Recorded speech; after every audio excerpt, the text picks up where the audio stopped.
Подходим к Дубровнику. Что за мост?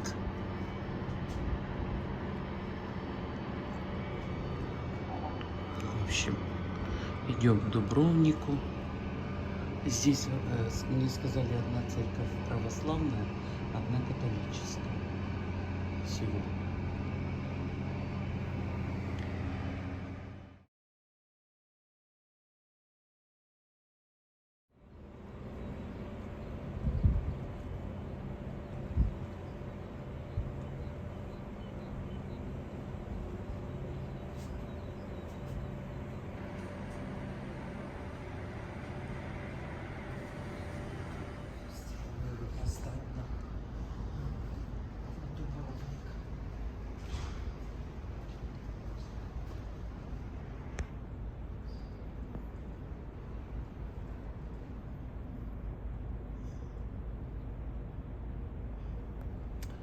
Дубровник. Кажется, маленький городок, а достопримечательностей немало.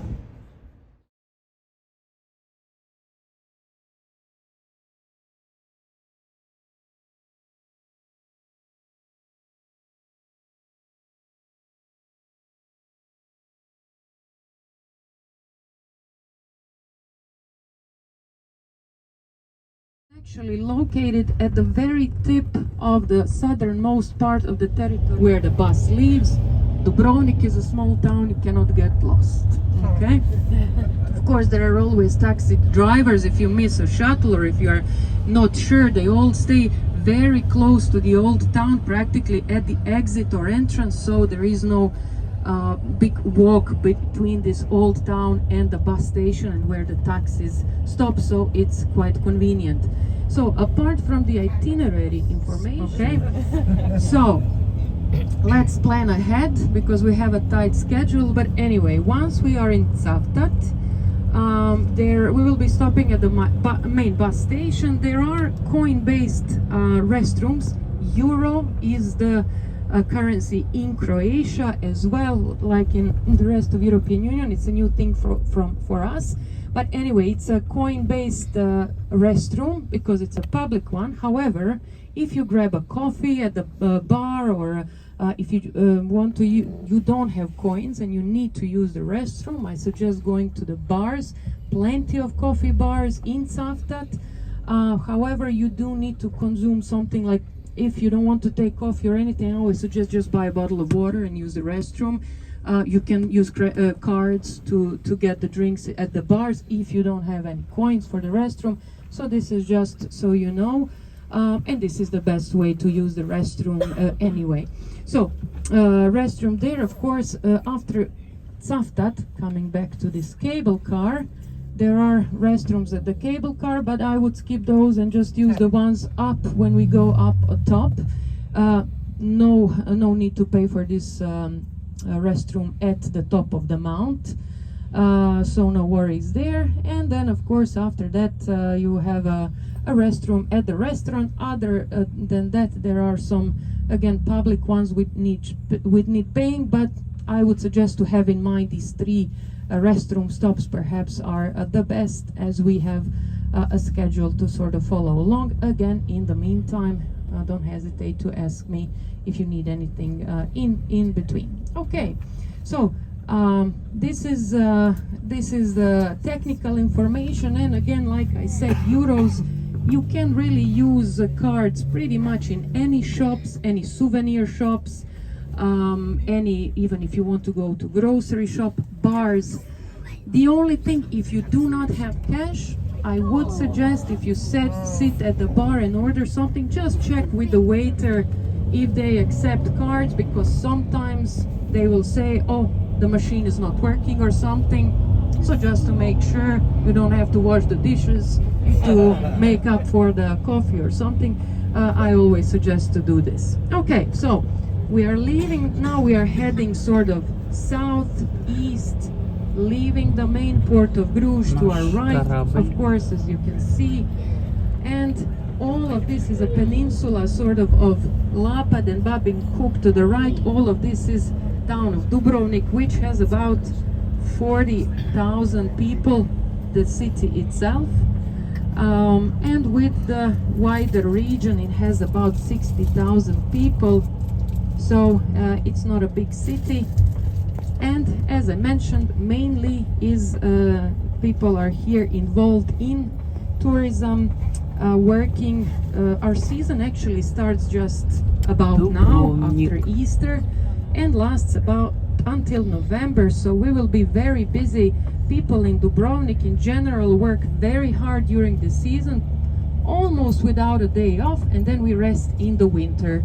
So we are sort of like bears. We like to hibernate during the winter and then make up our strength to be able to work the season, because again, majority of people are really involved in tourism directly or indirectly. One more time, you can see a nice now panorama of the town of Dubrovnik, and you can see again this port of Bruges to the right. We can even say this is sort of like the downtown to the right. This, you see this building to the right with the red part next to it is our pool. We are very big on water polo, one of the biggest sports here in Dubrovnik, Croatia in general. I guess you know us because of the football or soccer, right? You heard about us. That's a best non-paying marketing for us, I guess, for our country. Because we are big in sports, people like also this water polo. Kids very early start training for it. Can we turn the air on a little? Yes. So somebody said they needed some air. Yeah. Okay, we're gonna lower than the temperature. No problem. Okay, so again, we're sort of passing now this newer part of the town of Dubrovnik, and you soon will be seeing this old part of the city. It's a walled city of Dubrovnik, and one of the biggest attractions in this part of Croatia. A lot of people, even if they didn't hear about Croatia, they heard of Dubrovnik. Probably you heard that Game of Thrones was filmed, a lot of it in Dubrovnik. It represents the King's Landing as well. So it has become very popular for sort of setting for a lot of these movies in recent years, which is also great fun for the locals, and it became even more popular than as a tourist destination. Croatia has about, now it's coming up here, you can see the fortress of Lovrijenac, St. Lawrence Fortress on a rock, and coming to the old town, you can see the old town of Dubrovnik, the walled city dating from roughly 5th, 6th, 7th century, we are not sure. The look that we have today, the city walls, pretty much the shape was made in the 13th century, but I will be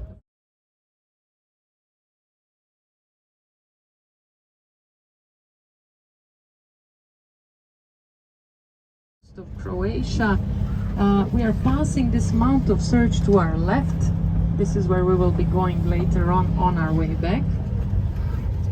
And one of the interesting things about Croatian coast, pretty much it covers all of the Adriatic coast on this side. So to our right, of course, across the way is literally Italy. The closest town to Dubrovnik on Italy's side is Bari.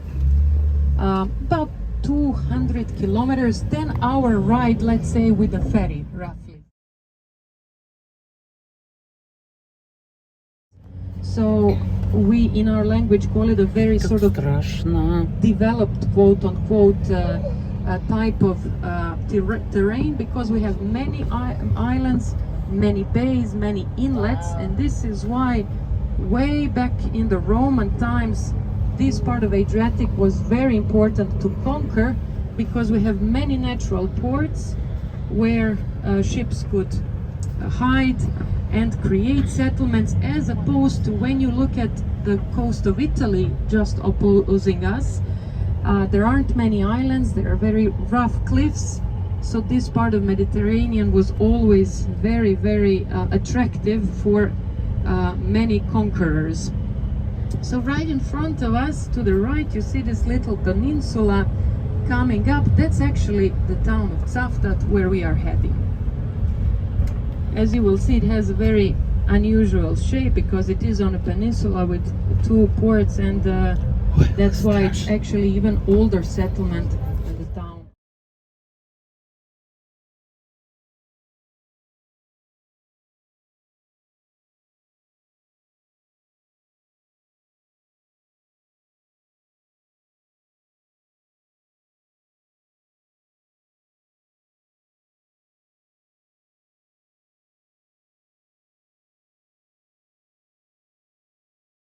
I'm sure in Montenegro they probably mentioned this, but in ex-Yugoslavia we had these 6 different republics, 6 different nationalities.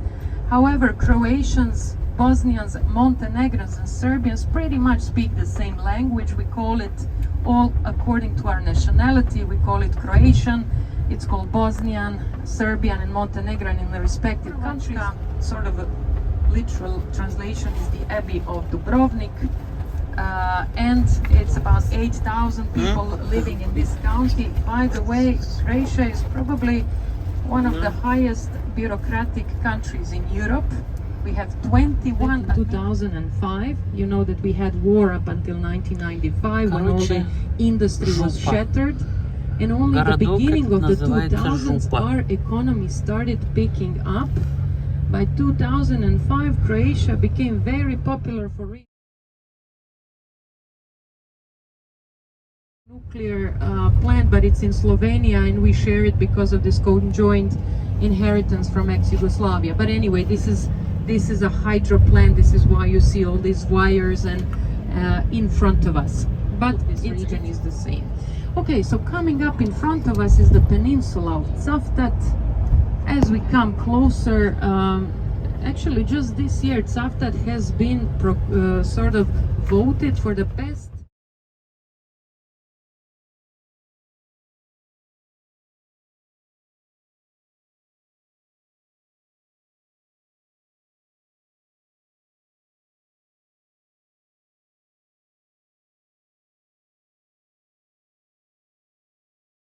sort of explore. I will show you on the map basically the heart of the town of Cavtat, and of course the place where we will meet. So now it's roughly 9:06:07 local time. At 9:45 we will need to head back. So about over half an hour you have to sort of roam around, and there is again rest Cavtat just to the right of us. Again, beautiful little town which gave many prominent people. You see a mausoleum on top of this little hill above town of Cavtat, created by Ivan Meštrović, one of our best known sculptors from the turn of the century. He actually, towards the end of his life, worked in the university sculptures and was known not only in Europe but in wider. There are actually several of his sculptures